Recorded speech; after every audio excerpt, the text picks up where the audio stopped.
늘 배움에 목말라하며 새로운 지식을 탐구하는 걸 즐기시는 여러분 정말 환영합니다. 자, 그럼 본격적으로 오늘 다룰 영화계의 거대한 미스터리 속으로 곧바로 뛰어들어 볼까요? 오늘 우리가 해부해 볼 주제는요, 영화 역사상 가장 흥미로운 현상 중 하나라고 해도 과언이 아닙니다. 수십 년 동안 전 세계 사람들의 마음을 완전히 사로잡은 엄청난 우주서사시가 하나 있죠. 다들 아실 겁니다. 그런데 이 작품의 이면을 아주 꼼꼼히 들여다보면 말이죠. 정말 기묘한 모순이 하나 빡 숨어 있습니다. 오늘 우리는 이른바 스타워즈 패러독스라고 불리는 이 현상의 실체를 한 겹씩 흥미롭게 벗겨내 보려고 합니다. 자, 오늘의 핵심을 꿰뚫는 역설이 바로 이겁니다. 대체 왜 이 세계 최대의 SF 프랜차이즈가 유독 아시아에서는 고전을 면치 못했을까요? 명실상부한 글로벌 1위 프랜차이즈인데 말이죠. 아시아 시장의 박스오피스 성적표를 보면 그 압도적인 명성에 비해서 정말 이상하리만치 힘을 못 썼거든요. 여기서 진짜 아이러니한 점이 뭔지 아시나요? 이 영화를 지탱하는 우주관과 그 핵심 설정 자체가 다름 아닌 동양 철학에 아주 깊게 정말 뼛속 깊이 뿌리를 두고 있다는 사실입니다. 아니, 동양의 사상을 듬뿍 담아 만든 우주가 정작 동양인들의 마음을 얻지 못했다?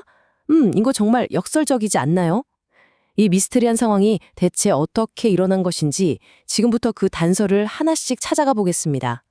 화면에 보이는 이 숫자 55억 달러, 우리 돈으로 환산하면 무려 5조 5천억 원을 훌쩍 넘기는 진짜 천문학적인 금액인데요. 이게 바로 이 거대한 세계관의 창조자 조지 루카스 감독의 순자산 규모입니다. 서구권은 물론이고 글로벌 시장 전역에서 이 프랜차이즈가 얼마나 어마어마한 재정적 대성공을 거두었는지 완벽하게 증명해주는 숫자죠. 정말 입이 떡 벌어집니다.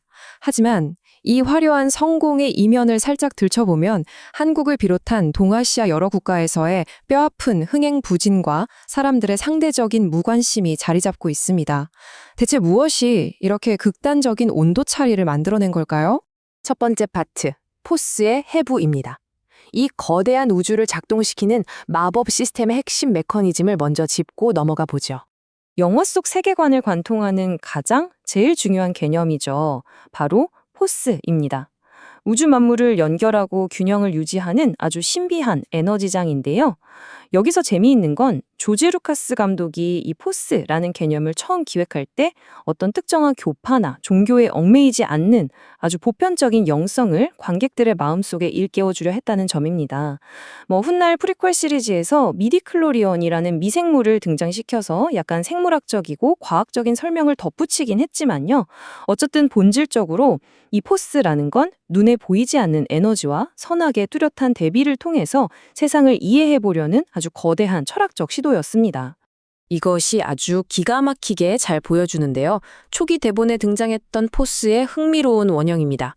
원래 조지 루카스는 포스의 밝은 면을 아슐라, 어두운 면을 복원이라고 불렀어요. 아슐라는 우주의 섭리에 순응하는 아주 이타적이고 평화적인 힘인 반면 복원은 개인의 이기적인 욕망을 채우기 위해 힘을 마구 휘두르는 파괴적인 성질을 띠고 있죠. 어떠신가요? 딱 감이 오지 않나요? 이 두 개의 대립하는 힘이 균형을 이루는 구조. 이거 완전 우리 현실 세계의 도교 사상. 그러니까 선과 악이 맞물려 돌아가는 음양의 조화 개념이랑 정확히 딱 맞아 떨어집니다. 자, 이제 두 번째 파트, 불교적 청사진으로 넘어가 보겠습니다. 동양 철학이 구체적으로 어떻게 서양의 SF 영화 속으로 쏙 스며들었는지 그 기원을 파헤쳐 볼게요. 나는 감리교 불교도입니다. 감리교 불교도라니? 이게 대체 무슨 신박한 조합일까요? 조지 루카스 감독 본인이 직접 한 말입니다. 사실 그는 어린 시절 기독교인, 감리교 가정에서 자라면서 서양적인 영성의 뼈대를 세웠거든요. 그런데 동시에 그가 청년기를 보냈던 1960년대와 70년대 캘리포니아 일대에 불어닥친 히피 문화, 그리고 선불교의 유행에 엄청나게 깊은 영향을 받게 됩니다. 그러니까 서구적인 토대 위에 동양적인 명상 철학이 덧입혀진 거죠. 이 독특한 시각은 훗날 그가 종교와 스토리를 섞어내는 방식에 정말 막대한 영향을 미치게 됩니다.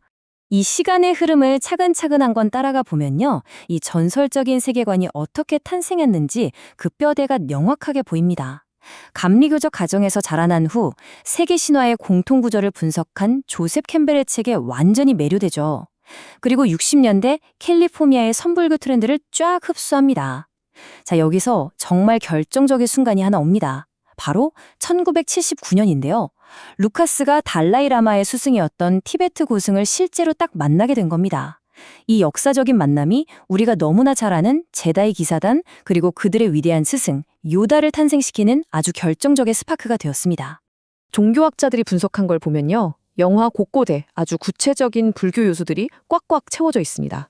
화면에 정리된 걸 한번 보시죠. 당장 콰이곤, 오비완 같은 이름들 묘하게 동양적인 울림을 주지 않나요? 라이트세이버 검술도 그렇고요. 게다가 제다이들이 시도 때도 없이 하는 마음챙김과 명상, 우주 만물이 포스로 하나 되어 있다는 만물이려 사상, 그리고 눈을 가린 채로 눈에 보이는 현상 너머의 진루를 꿰뚫어 보게 하는 그 블라인드 훈련. 이게 바로 불교에서 말하는 색즉시공의 철학을 고스란히 화면에 옮겨놓은 겁니다. 아, 이거 우주 최고의 명언이죠. 하던지 하지 않던지 둘 중 하나다. 해본다는 건 없다. 명상 지도자인 매스유 보틀리는 이 유명한 대사와 영화의 스토리를 불교적인 시각에서 아주 날카롭게 분석했습니다. 불교에서 인간 고통의 가장 근본적인 원인을 뭐라고 하죠? 맞습니다. 바로 집착이죠. 아나킨 스카이워커가 그 무시무시하고 비극적인 다스베이더로 타락해버린 결정적인 이유도 결국은 권력, 통제력, 그리고 사랑에 대한 맹목적인 집착 때문이었습니다. 우주의 자연스러운 섭리를 있는 그대로 받아들이지 못하고 애착을 꽉 쥐고 놓지 못한 결과가 결국 그 끔찍한 파멸로 이어져 버린 거죠. 세 번째 파트, 신화와 종교의 혼합입니다. 방금 살펴본 동양 철학이 전 세계의 다른 신화들과 어떻게 이리저리 결합되었는지 한번 볼까요? 자, 여기서 정말 흥미로운 점은요. 영화 속 허구의 개념들이 현실 세계의 역사랑 거의 1대1로 딱딱 맞아떨어진다는 겁니다. 표를 한번 보실까요? 제다이라는 말 자체가 일본 사무라이 영화를 뜻하는 지다이 객기에서 고스란히 따온 거예요.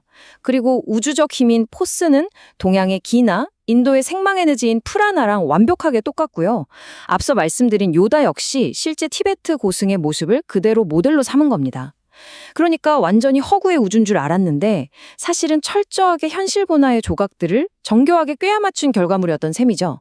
학자들은 이런 현상을 가리켜서 브리콜라주 또는 종교 혼합주의라고 부릅니다. 말하자면 완전히 다른 신화나 종교들을 분해해서 하나의 그럴듯한 체계로 이리저리 땜질하고 섞어버리는 포스트 모던 방식인 거죠. 이 관점에서 보면 조지 루카스는 진짜 천재적인 문화적 땜장이었습니다. 기독교의 선악관, 도교의 음양, 불교의 명상, 일본 사무라이 무사도 이런 걸 싹 다 가져와서 엮어내고 거대한 서사를 구축한 거잖아요. 이 영리한 섞어찌개 방식이 서구 관객들에게는 익숙하면서도 어딘가 신비로운 느낌을 주면서 결과적으로 수십억 달러짜리 신화를 쌓아 올리는 엄청난 원동력이 되었습니다. 네 번째 파트, 오리엔탈리즘의 필터입니다.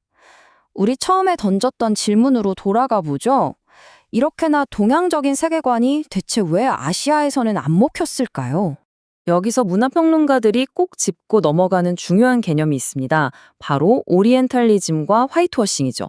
사실 서구 관객들에게 이 혼합된 동양적 요소들은 그저 너무나 매혹적이고 신비로운 우주 마법 그 자체였습니다. 재밌잖아요. 하지만 정작 동양의 관객들이 볼 때는 느낌이 전혀 달랐던 거죠. 자신들에게 너무나 익숙하고 깊이 있는 불교나 전통 철학을 그저 겉핥기식으로 단순화시키고 서양식 영웅 스토리에 맞춰서 이리저리 입맛대로 왜곡해 놓은 조금은 어색하고 이국적으로 재포장된 결과물로 느껴졌다는 게 평론가들의 분석입니다. 이 두 작품을 나란히 딱 놓고 비교해 보면 그 차이가 정말 확 와닿습니다. 아시아 국가들, 특히 한국이나 중국 같은 지역에서 가장 사랑받는 진정성 있는 불교 베이스의 대중문화 마스터피스가 뭘까요? 다름 아닌 서유기입니다. 서유기는 아시아인들의 정서와 대승불교의 깊은 철학을 관통하고 있거든요. 반면에 아시아인들의 눈에 비친 스타워즈는 어땠을까요? 서구의 시각에서 선불교와 사무라이 클리셰를 적당히 가져다 붙인 짜깁기, 그러니까 가벼운 패스티시로 보였던 겁니다. 관객들 입장에서는 겉모습만 서양식으로 꾸민 이국적인 포장지보다는 자신들의 정신세계를 온전히 제대로 담아낸 전통서사에 훨씬 더 끌렸던 것이죠. 자, 이제 마지막 다섯 번째 파트, 현대의 세속적 신화입니다. 이 거대한 대중문화 현상을 각계각층에서는 어떻게 바라봤는지 객관적으로 싹 요약해 보겠습니다. 비평가들은 이렇게 주장합니다. 각 종교계의 반응이 아주 흥미롭게 엇갈리는데요. 먼저 기독교계 일부에서는 이 영화가 신적인 절대적 진리를 그저 아무나 쓸 수 있는 가치 중립적인 마법 같은 에너지로 확 깎아내렸다고 우려합니다. 반면에 불교계 쪽에서는요, 인간의 번뇌를 끊어내는 그 진지한 수행 교리를 고작 물건을 띄우는 초능력 마법 트릭 정도로 상업적으로 왜곡해버렸다고 비판을 하죠. 하지만 이런저런 종교적 비판들에도 불구하고요, 진짜 중요한 사실은 하나입니다. 이 묘한 혼합주의가 종교라는 틀에 얽매이지 않는 현대 대중들에게는 그 어떤 것보다 거부감 없이 쉽게 다가갈 수 있는 맞춤형 영성을 제공했다는 겁니다. 자, 오늘 우리는 세계 최대의 흥행 프랜차이즈 이면에 숨겨진 철학적 모순을 차근차근 해부해 보았습니다. 화려한 서양 SF 영화의 가장 깊은 곳에 사실은 불교와 동양 철학이 떡하니 자리 잡고 있었다는 점. 하지만 그렇게 서구화된 필터가 정작 아시아 관객들의 정서와는 찰떡같이 연결되지 못했다는 사실까지 말이죠. 이제 마지막으로 여러분께 이 묵직한 질문 하나를 던져보고 싶습니다. 이토록 거대한 대중문화가 고대의 깊은 신앙을 스크린으로 화려하게 불러올 때 과연 그것은 우리 문화에 대한 이해를 한 차원 높여주는 걸까요? 아니면 그저 스펙타클하게 소비되고 마는 마법 트릭으로 전락해버리는 걸까요? 오늘 저희가 준비한 탐구가 여러분의 지적 호기심을 시원하게 채워주었기를 바랍니다. 그럼 앞으로도 계속해서